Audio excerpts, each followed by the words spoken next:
नमस्कार दोस्तों, मेरे YouTube channel your life act में एक बार फिर से आप सभी का बहुत बहुत स्वागत है। दोस्तों, एक बार फिर से आप सभी के लिए हम लेकर आए हैं एक बहुत ही मज़ेदार और रोचक कहानी जिसका नाम है स्त्री कब अपने पति को धोखा देती है।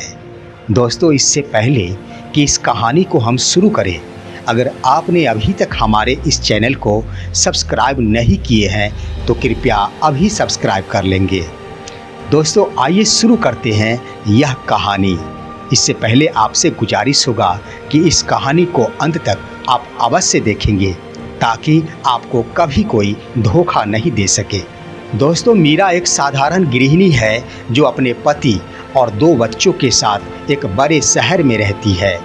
मीरा शिक्षित और समझदार महिला है जिसने अपने जीवन को पूरी तरह से अपने परिवार और बच्चों की परवरिश में समर्पित कर रखी है।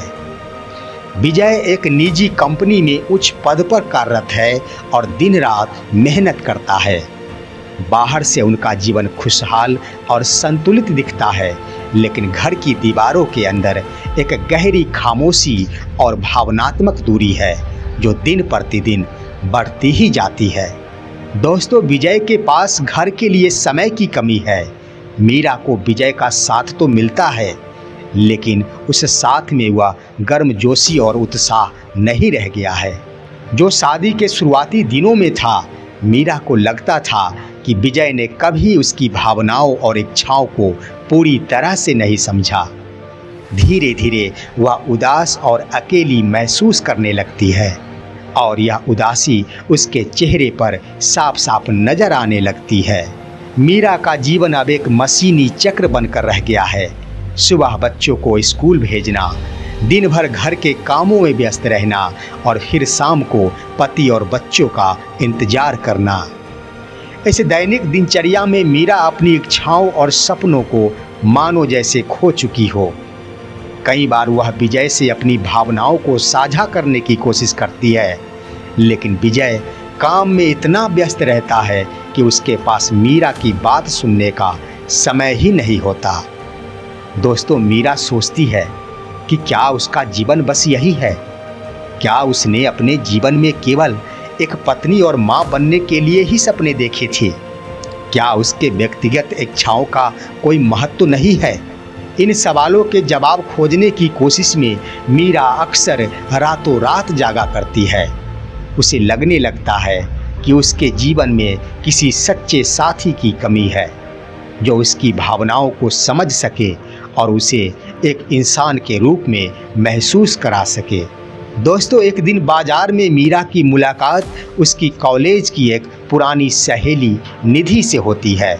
निधि और मीरा बहुत घनिष्ठ सहेलियां थीं, लेकिन शादी के बाद दोनों के जीवन में व्यस्तता के कारण संपर्क ही टूट गया था। निधि से मिलकर मीरा को अपने पुराने दिन याद आ जाते हैं। निधि भी अपने जीवन में अकेली होती है और वह मीरा को अपनी परेशानियों के बारे में बताती है। दोनों सहेलियां एक दूसरे के साथ अपना अपना दर्द साझा करती है और अपने जीवन की परेशानियों को लेकर खुलकर बातें करती है। दोस्तों, कुछ समय बाद निधि मीरा को अपने एक दोस्त राकेश से मिलवाती है और यहीं से घटना प्रारंभ हो जाती है। राकेश एक संवेदनशील, समझदार और हंसमुख व्यक्ति होता है। उसके साथ मीरा बहुत ही सहज महसूस करती है।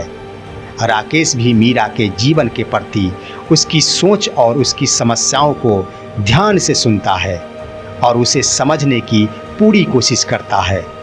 धीरे धीरे मीरा और राकेश के बीच एक भावनात्मक जुड़ाव बन जाता है। मीरा को लगता है कि राकेश के साथ बातें करके उसे सुकून मिल रहा है जो उसने विजय के साथ कभी महसूस ही नहीं की थी। दोस्तों, एक दिन राकेश और मीरा एक रेस्टोरेंट में मिलते हैं। वहाँ दोनों अपने जीवन के अनुभवों पर खुलकर बातें करते हैं। राकेश मीरा की आंखों में देखकर उसके दर्द को महसूस करता है और उसके हाथों को पकड़ लेता है। हाथ पकड़ते ही मीरा एक पल के लिए चौंक जाती है, लेकिन अगले ही पल उसे अपनी गलतियों का एहसास होता है। मीरा का मन एक गहरी कशमकश में फंस जाता है।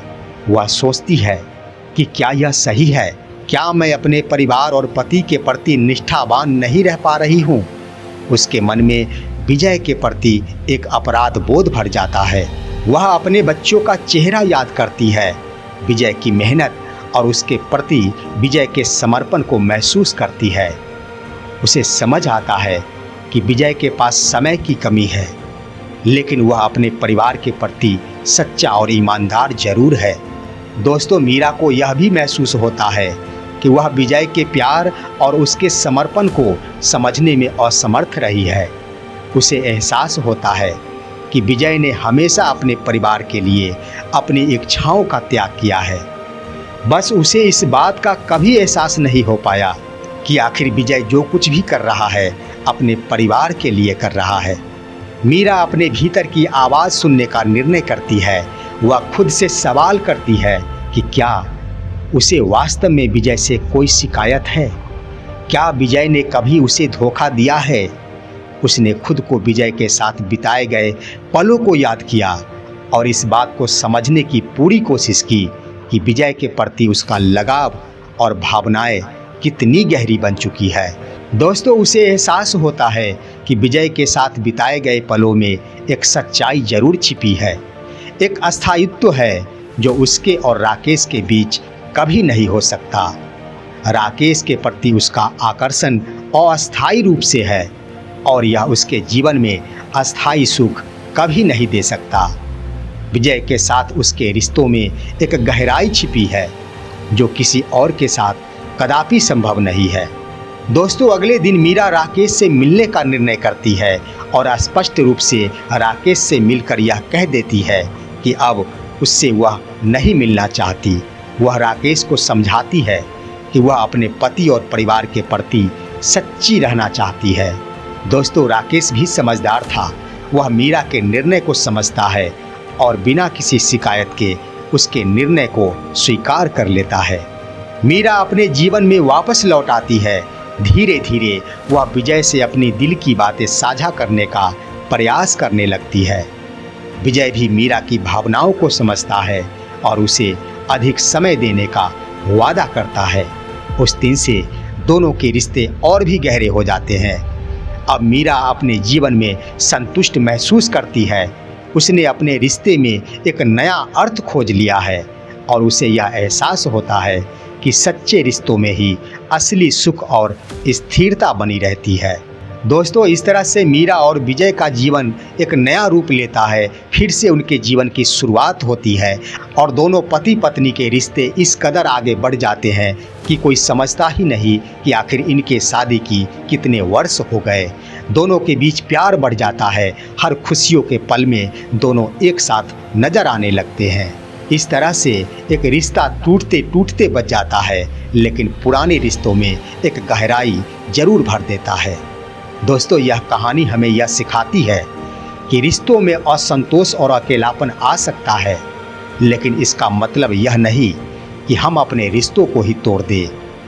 हमें अपने भीतर की भावनाओं को समझना चाहिए और उन्हें सही दिशा में मोड़ने का प्रयास करना चाहिए।